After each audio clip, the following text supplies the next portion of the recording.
सबसे पहले हमने पढ़ा था atomic radius, ionic radius and metallic radius, covalent radius, van der Waals radius, इसके बारे में पढ़ा था। फिर उसके बाद सेकेंड हमने पढ़ा आयनाइजेशन एंथैल्पी, और आयनाइजेशन एंथैल्पी का कैसे वेरिएशन होता है ग्रुप में और पीरियड में, ये पढ़ लिया था क्या? ग्रुप और पीरियड में वेरिएशन पढ़ लिया था हमने। लास्ट क्लास का पढ़ के बैठे हैं क्लास में?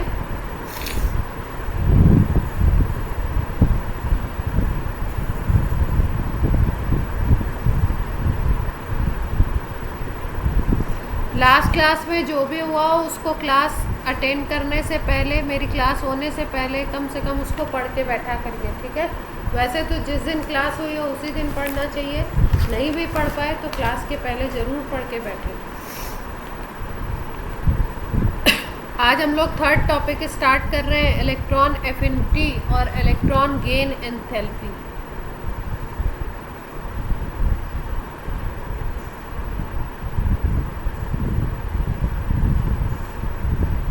क्या मतलब है इसका, इलेक्ट्रॉन एफिनिटी और इलेक्ट्रॉन गेन एंथैल्पी का? हम लोग कोई भी सिंगल एटम ले लीजिए गैसियस स्टेट में और उसमें एक इलेक्ट्रॉन ऐड करवाइए। अगर एक इलेक्ट्रॉन आप ऐड कराते हैं, सपोज़ कोई एटम है m और उसमें आपने एक इलेक्ट्रॉन ऐड करा दिया तो वो m माइनस बन जाएगा।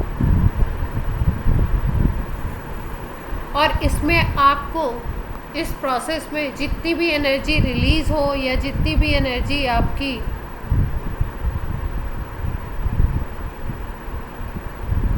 एब्जॉर्ब हो, उसको हम लोग बोलते हैं इलेक्ट्रॉन एफिनिटी और इलेक्ट्रॉन गेन एंथैल्पी।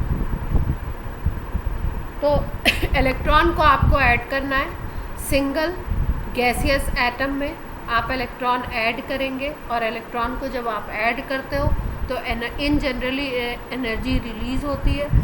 और कभी कभी ऐसा होता है कि इलेक्ट्रॉन को ऐड करवाने के लिए आपको एनर्जी देनी भी पड़ती है, तो उस प्रोसेस में एनर्जी एब्जॉर्ब्ड होगी। तो इस अमाउंट ऑफ एनर्जी को हम लोग बोलते हैं इलेक्ट्रॉन गेन एंथैल्पी या इलेक्ट्रॉन एफिनिटी। अगर एंथैल्पी चेंज की बात करेंगे तो बोलेंगे इलेक्ट्रॉन गेन एंथैल्पी, और अगर एनर्जी चेंज की बात करेंगे तो हम इलेक्ट्रॉन एफिनिटी बोलते हैं। एफिनिटी अफेक्शन का मतलब होता है लव, और किसके लिए लव है? इलेक्ट्रॉन के लिए। क्लियर हुई बात?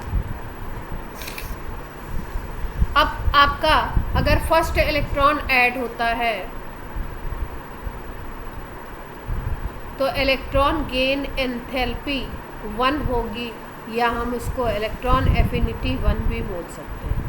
जब फर्स्ट इलेक्ट्रॉन ऐड कर रहे हैं, सपोज m है सिंगल गैसियस और उसमें एक इलेक्ट्रॉन हमने ऐड कर दिया तो ये m माइनस बन जाएगा गैसियस।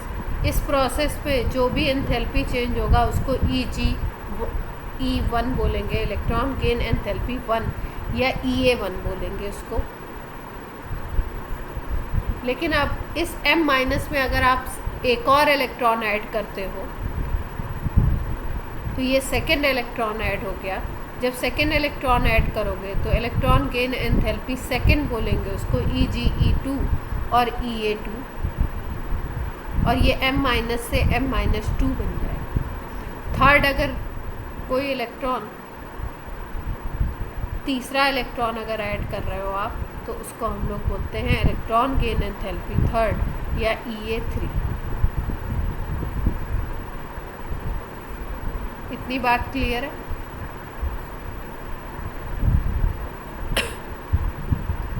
तो ऐसा देखा गया, इन जनरली ऐसा होता है कि जब भी हम फर्स्ट इलेक्ट्रॉन की बात करते हैं, जब फर्स्ट इलेक्ट्रॉन कोई एटम गेन करता है तो एनर्जी रिलीज़ होती है, ठीक है?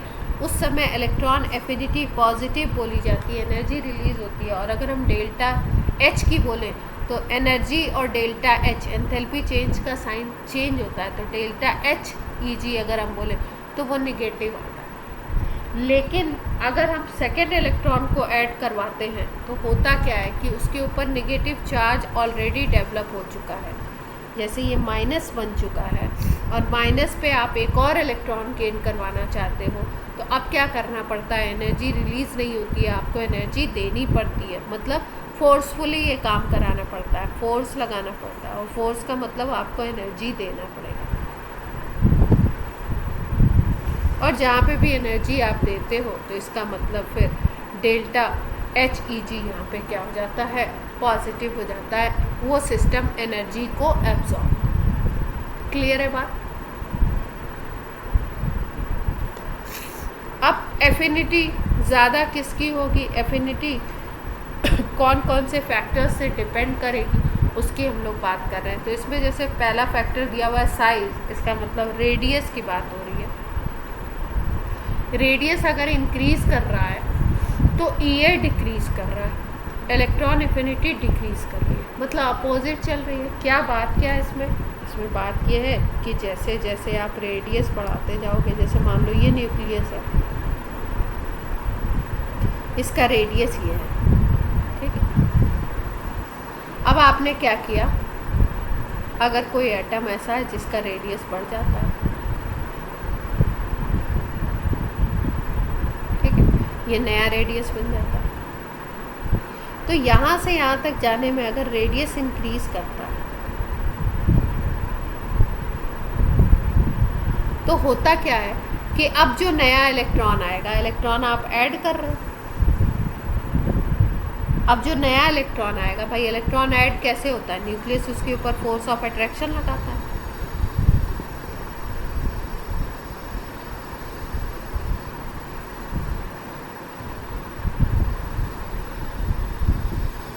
फोर्स ऑफ अट्रैक्शन अगर उस इलेक्ट्रॉन के लिए लगाएगा तो इलेक्ट्रॉन ऐड होगा।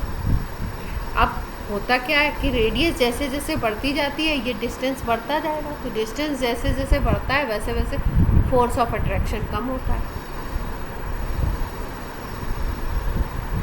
और अगर फोर्स ऑफ अट्रैक्शन कम होगा तो इलेक्ट्रॉन एफिनिटी या इलेक्ट्रॉन के एंथैल्पी क्या होती जाएगी, आपकी कम होती जाएगी। भाई अब क्या होगा, अब एनर्जी कम निकलेगी। फिर उसके बाद सेकेंड फैक्टर है आपका जेफ। जेफ का क्या मतलब है, जेफ भी फोर्स ऑफ अट्रैक्शन को ही डिनोट करता है, effective nuclear charge. Second factor की बात करें, जेफ का मतलब क्या, इफेक्टिव न्यूक्लियर चार्ज। अब नीचे जैसे जाते हैं, अगर हम बात करें टॉप टू बॉटम, किसी भी ग्रुप में अगर हम जाते हैं तो होगा क्या, टॉप टू बॉटम शेल बढ़ते जाएंगे, शेल इंक्रीज करेंगे, एक एक करके शेल बढ़ते जाएंगे। जैसे अगर हम बात करें फ्लोरीन, क्लोरीन, ब्रोमीन, आयोडीन,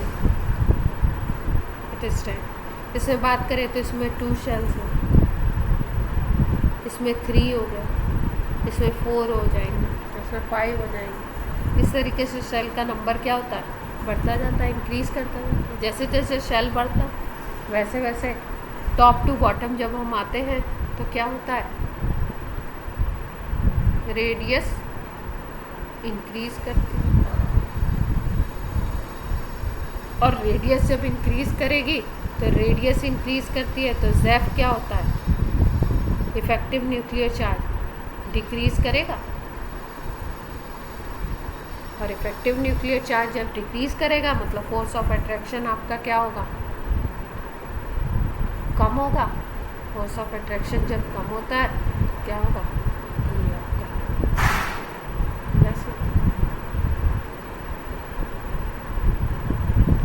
और इसी तरीके से अगर आप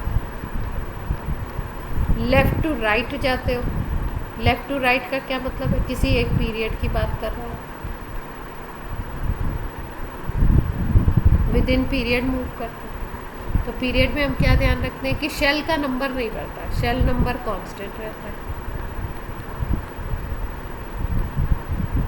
होता क्या है, एक ही शेल में इलेक्ट्रॉन का नंबर बढ़ता है।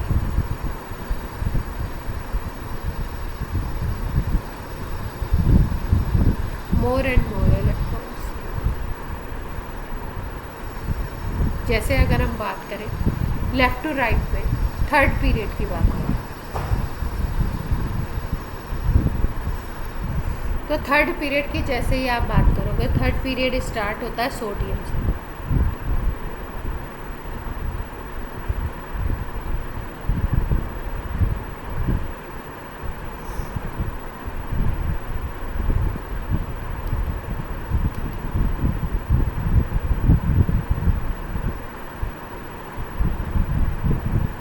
इस तरीके से थर्ड पीरियड आगे की तरफ बढ़ता है। अगर इसको देखो तो कॉन्फ़िगरेशन 281, इसका 282, इसका 283, इसका 284। तो हम लोग क्या देख पा रहे हैं? हम लोग ये देख पा रहे हैं कि थर्ड शेल में नंबर बढ़ रहा है इलेक्ट्रॉन का। पहले 1 था, फिर 2 हो गया, फिर 3 हो गया, फिर 4 हो गया, फिर 5, यहाँ पे हो जाएगा 6, फिर यहाँ पे हो जाएगा 287 और आगे जाएंगे अगर तो और ज़्यादा हो जाएगा। तो एक ही शेल में इलेक्ट्रॉन का नंबर बढ़ता जा रहा है और एटॉमिक नंबर भी लगातार इंक्रीज़ कर रहा है। भाई यहाँ पे 11 प्रोटॉन थे, यहाँ पे 12 प्रोटॉन हो गए, यहाँ पे 13 प्रोटॉन, यहाँ पे 14 प्रोटॉन, यहाँ पे 15 प्रोटॉन, 16 प्रोटॉन, 17 प्रोटॉन, ऐसे प्रोटॉन का भी नंबर इंक्रीज़ कर रहा है। तो इफ़ेक्टिव न्यूक्लियर चार्ज क्या होगा? इंक्रीज़ करेगा लेफ़्ट टू राइट अगर जाते हैं तो। और इफ़ेक्टिव न्यूक्लियर चार्ज अगर इंक्रीज़ करेगा, फोर्स ऑफ अट्रैक्शन अगर इंक्रीज़ करेगा, तो ई की वैल्यू अपने आप क्या होती है? इंक्रीज।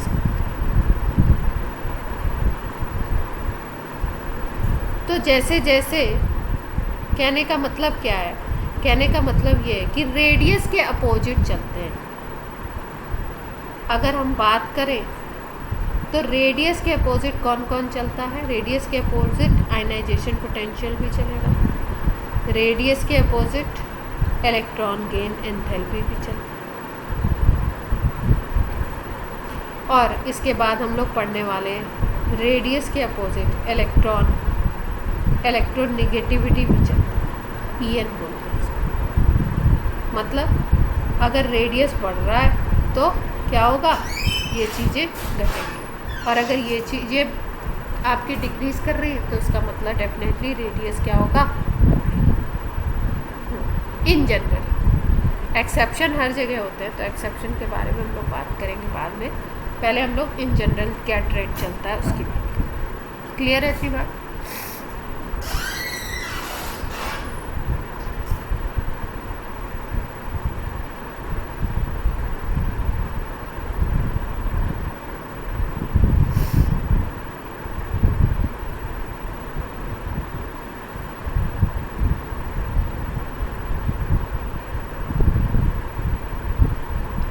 अब देखो, अगर हम लोग बात करें पीरियोडिक टेबल,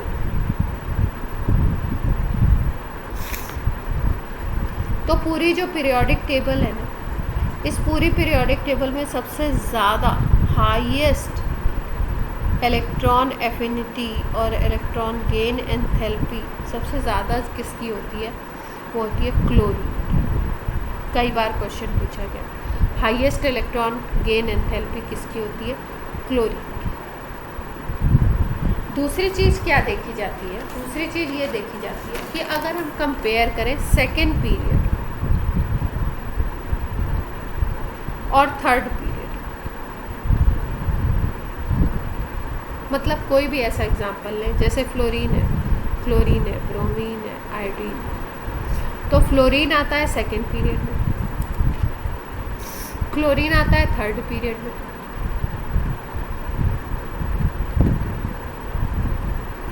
तो सेकेंड पीरियड के एलिमेंट, जैसे कि फ्लोरीन का एटॉमिक नंबर होता है 9, तो इसमें 27 होता है कॉन्फ़िगरेशन। क्लोरीन का होता है 17, तो इसका होता है 287। तो सेकेंड और थर्ड पीरियड पे ऐसा देखा गया कि भाई टॉप टू बॉटम आ रहे हैं, ऊपर से नीचे की तरफ आ रहे हैं। तो आर क्या हो रहा है? रेडियस बढ़ रहा है, और रेडियस इंक्रीज हो रहा है। तो ideally rule, according to rule क्या होना चाहिए भाई? सेकंड का रेडियस इंक्रीज हो रही है तो ई क्या होनी चाहिए? डिक्रीज होनी चाहिए। लेकिन ऐसा देखा गया है कि सेकेंड पीरियड के जो एलिमेंट हैं उनका EA इलेक्ट्रॉन एफिनिटी से ज़्यादा होता है थर्ड पीरियड का।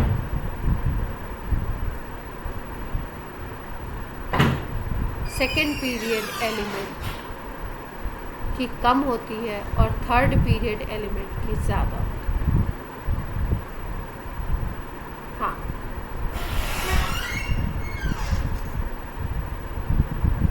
देखो अभी हमने बात करी जनरल ट्रेंड की कि रेडियस के अपोजिट चलेगा इलेक्ट्रॉन गेन एंथैल्पी। ठीक है, मतलब अगर रेडियस बढ़ रही है कहीं पे भी तो इलेक्ट्रॉन गेन एंथैल्पी को क्या होना चाहिए, डिक्रीज करना चाहिए।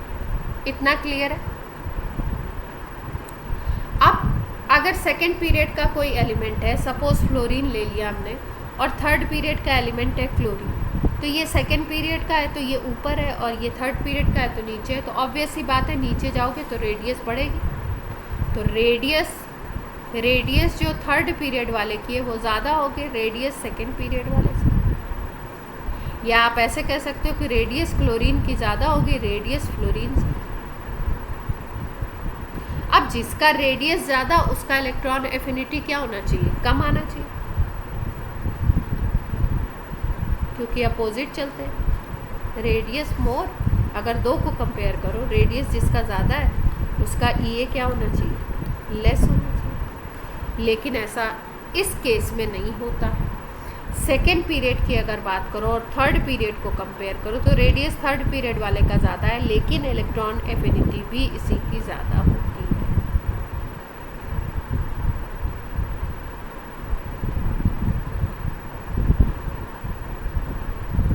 ये किसके किसके लिए है,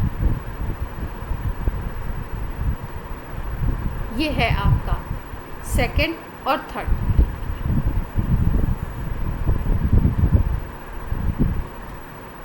केवल क्लियर है बात।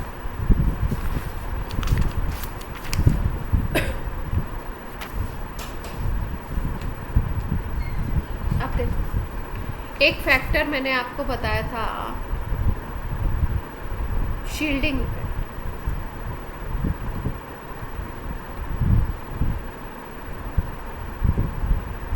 तो अगर शील्डिंग इफेक्ट की बात करो तो शील्डिंग इफेक्ट जैसे जैसे बढ़ेगा वैसे वैसे क्या, ये न्यूक्लियस है, ये शेल है, मान लो यहाँ इलेक्ट्रॉन ऐड होना, अब बीच में मान लो शील्डिंग बढ़ गई, स्क्रीनिंग बढ़ गई, तो शील्डिंग बढ़ेगी तो क्या होगा, फोर्स ऑफ अट्रैक्शन बढ़ेगा या घटेगा,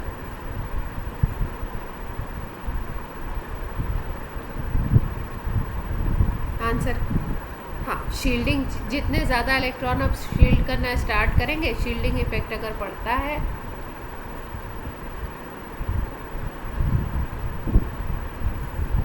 तो फोर्स ऑफ अट्रैक्शन अपने आप ऑटोमेटिकली क्या होगा, कम होने लगेगा। और अगर फोर्स ऑफ अट्रैक्शन कम होगा तो मैंने क्या बताया कि फोर्स ऑफ अट्रैक्शन और इलेक्ट्रॉन एफिनिटी ये डायरेक्टली प्रोपोर्शनल होते हैं।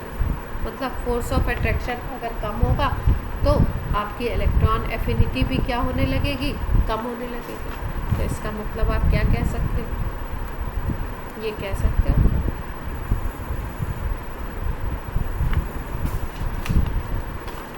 यस और नो, अपोजिट चलेंगे एक दूसरे के। मतलब शील्डिंग अगर बढ़ा दो तो इलेक्ट्रॉन एफिनिटी क्या हो जाएगी, कम हो जाएगी। इसी तरीके से अगर हम बात करें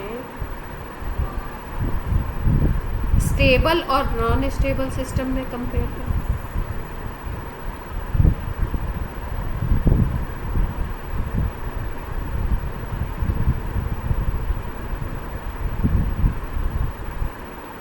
जैसे अगर कहीं पे P3 है और कहीं पे P4 है तो अब ये P3 तो हाफ फिल्ड हो गया तो ये स्टेबल होगा, और P4 क्या हो गया, पार्शियल फिल्ड, तो ये अनस्टेबल सिस्टम होगा। इतनी बात क्लियर है।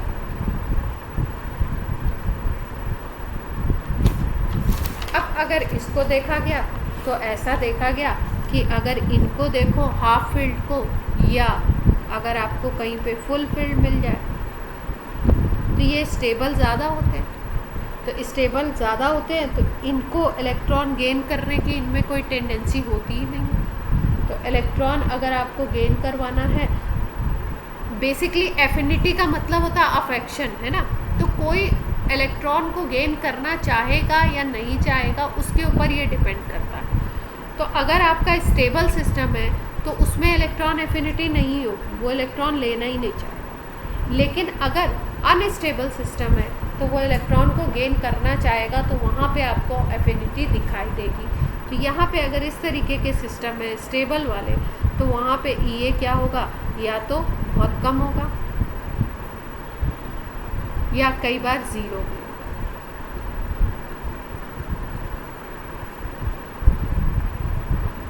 लेकिन ऐसे सिस्टम्स में जो नॉन स्टेबल है, या नॉन स्टेबल नहीं बोलते, अनस्टेबल है, उसमें क्या होता है, उसमें इलेक्ट्रॉन एफिनिटी देखी जाती है।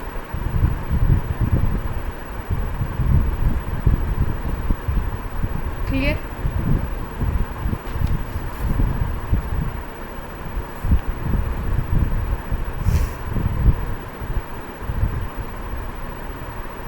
अब देखो, अगर हम लोग इलेक्ट्रॉन एफिनिटी को ऑब्जर्व करें थोड़ा सा वैल्यूज, तो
हैलोजन की देखना चाहते हैं।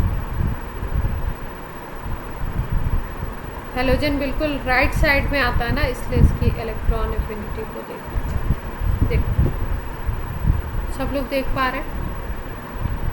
अगर हम एफिनिटी की बात करें हैलोजन की, फ्लोरीन, क्लोरीन, ब्रोमीन, आयोडीन, एटस्टाइन, तो यहाँ पे एफिनिटी की वैल्यू गिवन है दिस। इलेक्ट्रॉन गेन एंथैल्पी देखो, फ्लोरीन की है -333, फिर क्लोरीन की है -349, फिर ब्रोमीन की है -325 और आयोडीन की है -296। ये देख पा रहे हैं आप लोग। माइनस साइन इसके साथ क्यों लगा हुआ है? माइनस साइन का क्या मतलब है, कोई बताना चाहेगा?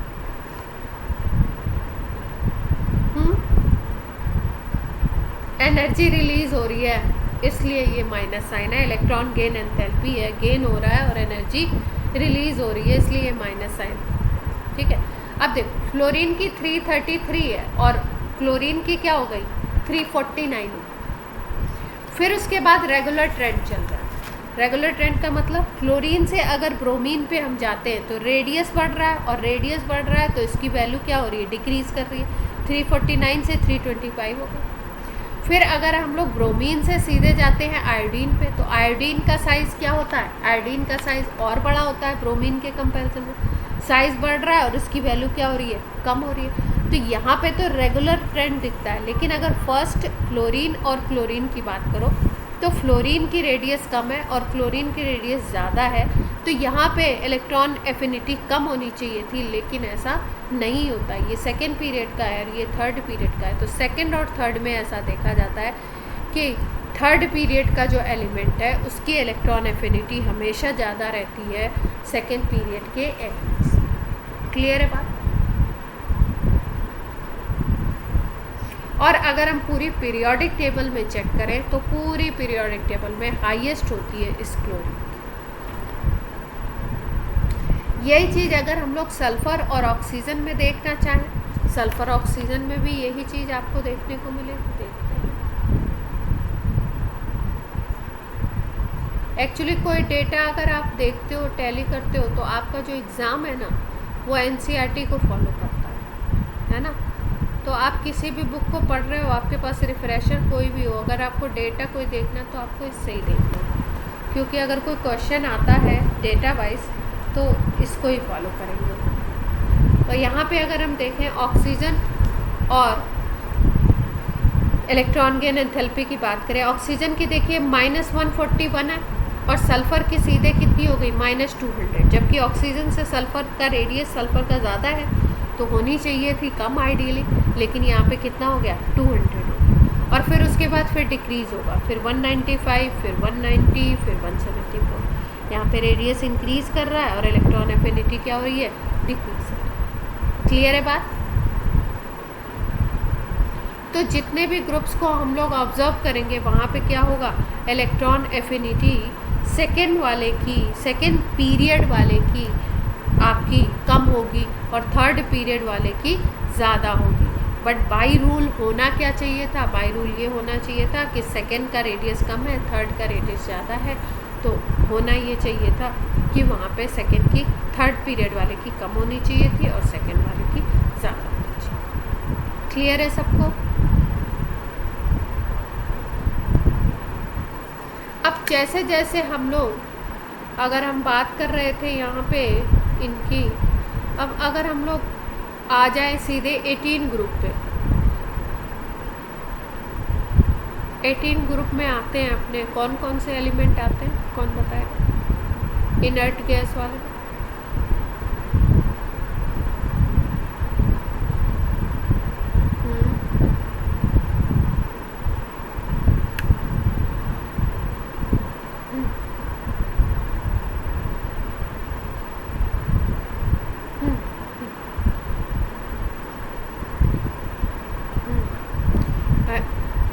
सीरियल में याद रखो, इसीलिए वो बताया था ना, हरभजन नेहरा अगर कर जीरो रन आउट, तो उससे याद रखो helium, neon, argon, krypton, xenon, radon. ठीक है, और अभी जो नया डिस्कवर हुआ वो नीचे आ जाएगा आपका। तो यहाँ पे भी अगर हम इलेक्ट्रॉन गेन एंथैल्पी देखें तो देखो इलेक्ट्रॉन गेन एंथैल्पी यहाँ पे सीधे सीधे पॉजिटिव में सारे दिखाई दे रहे हैं, देख रहे हो, 48, 116। हाँ हेलो,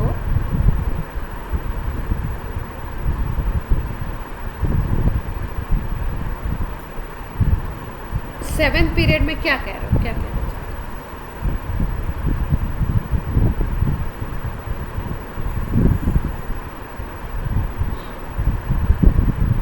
वो ये पहले टेबल बनाई गई है ना, उसको कंसीडर नहीं किया गया है ना।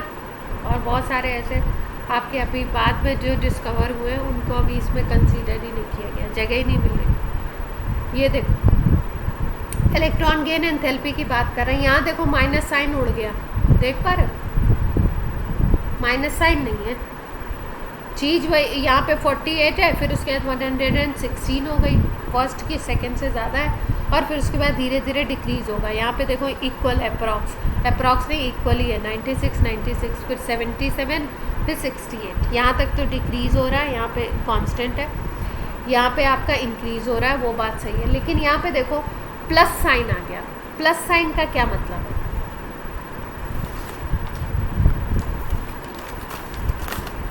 इलेक्ट्रॉन लूज नहीं होगा, है तो इलेक्ट्रॉन गेन एंथैल्पी, तो होगा तो गेन ही, इलेक्ट्रॉन तो लेगा।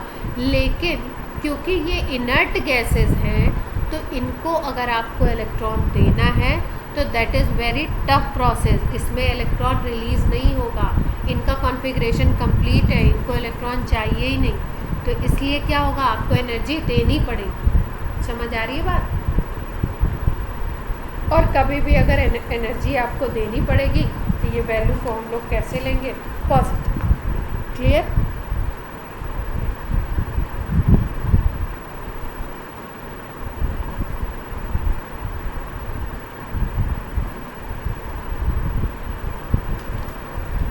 तो इसका मतलब क्या है, बात क्या समझाई जा रही है आपको? बात ये समझाई जा रही है कि इलेक्ट्रॉन गेन एंथैल्पी, जिसको हम ऐसे डेल्टा एच ई जी से भी डिनोट करते हैं, या कहीं कहीं पे ऐसे भी लिखा रहता है, ये इन जनरली क्या होगी, नेगेटिव होती है इसकी वैल्यू। क्यों नेगेटिव में वैल्यू आती है? क्योंकि एनर्जी रिलीज है।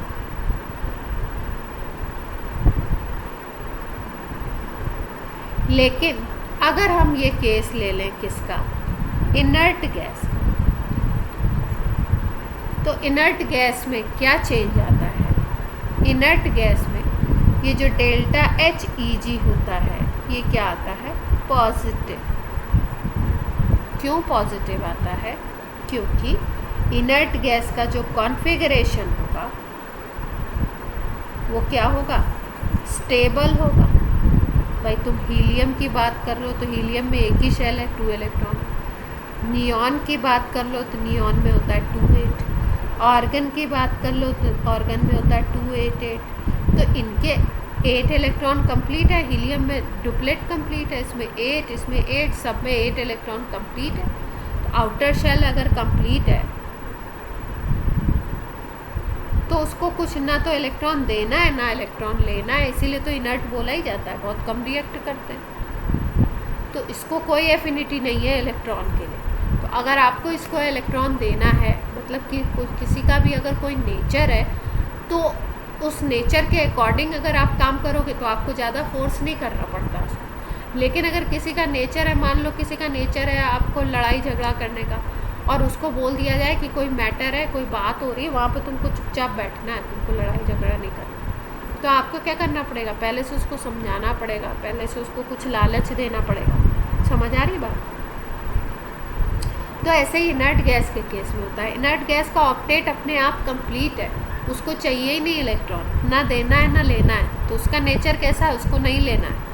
अब क्या कर रहा है आपको? अगर आपको इलेक्ट्रॉन देना है तो आपको एनर्जी देनी पड़ेगी, और जहाँ पे भी एनर्जी आप देते हो वहाँ पे डेल्टा एच की वैल्यू पॉजिटिव। क्लियर है बात? तो क्वेश्चन आपसे पूछा जाता है,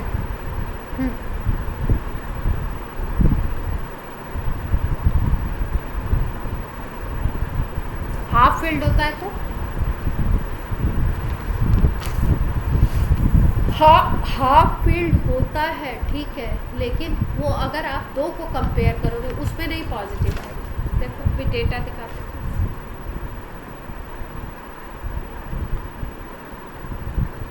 कहाँ गया? अभी मैंने ओपन किया था।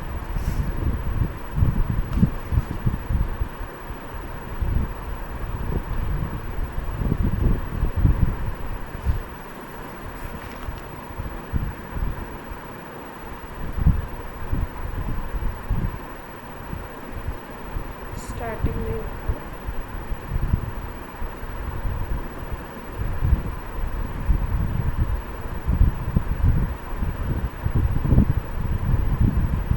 ये देखो इलेक्ट्रॉन गेन एंथैल्पी का है,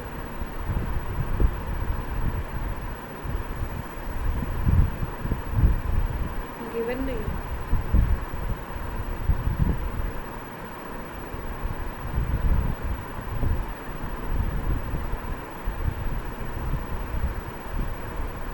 चार्ट में दिख रहा है क्या? मुझे ही नहीं दिख रहा, आपको? एटॉमिक नंबर है, एटॉमिक मास है, इलेक्ट्रॉनिक कॉन्फ़िगरेशन है, आयनाइजेशन एंथैल्पी है, इलेक्ट्रोनेगेटिविटी है, कोवेलेंट रेडियस है, आयनिक रेडियस है, मेल्टिंग पॉइंट है, बॉइलिंग पॉइंट है। क्यों नहीं दिया भाई?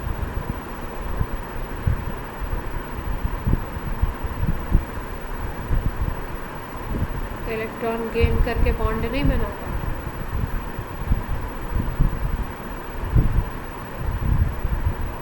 इसमें दिया होगा।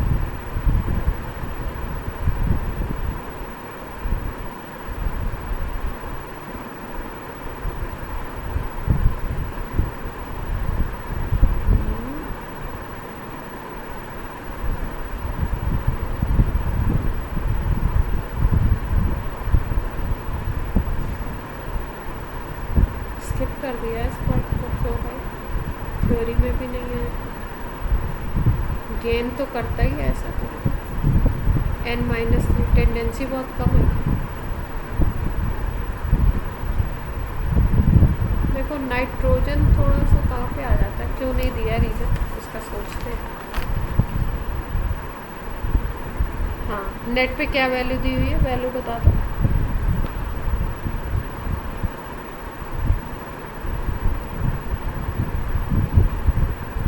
नेट पे वैल्यू दी हुई है क्या इलेक्ट्रॉन गेन एंथैल्पी की, 15 ग्रुप की, तो बता दो। हाँ, और पॉजिटिव में वैल्यू दी,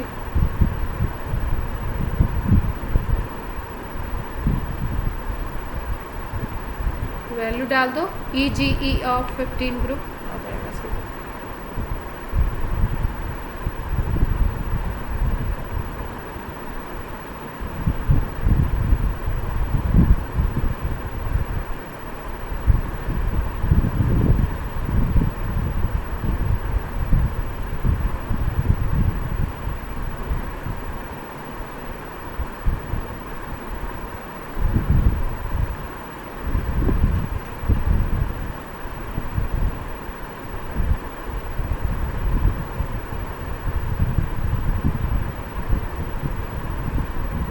मिल गया क्या?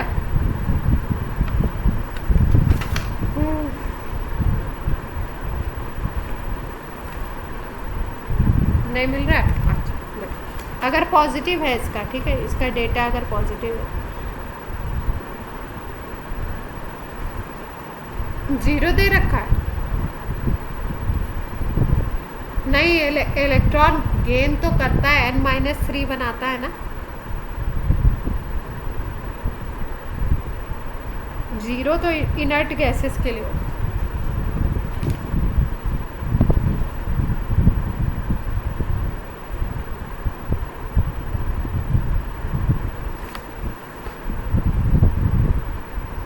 डेटा निकालो फिर डिस्कस करें इसको, तब तक आगे बात करते हैं। नेट पे अगर डेटा मिल जाए, हमारी NCERT तो नहीं दे रही है, और हम लोग किसको फॉलो करते हैं, NCERT।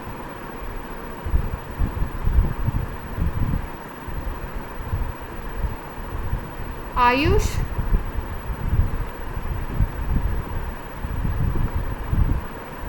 आयुष क्लास में है?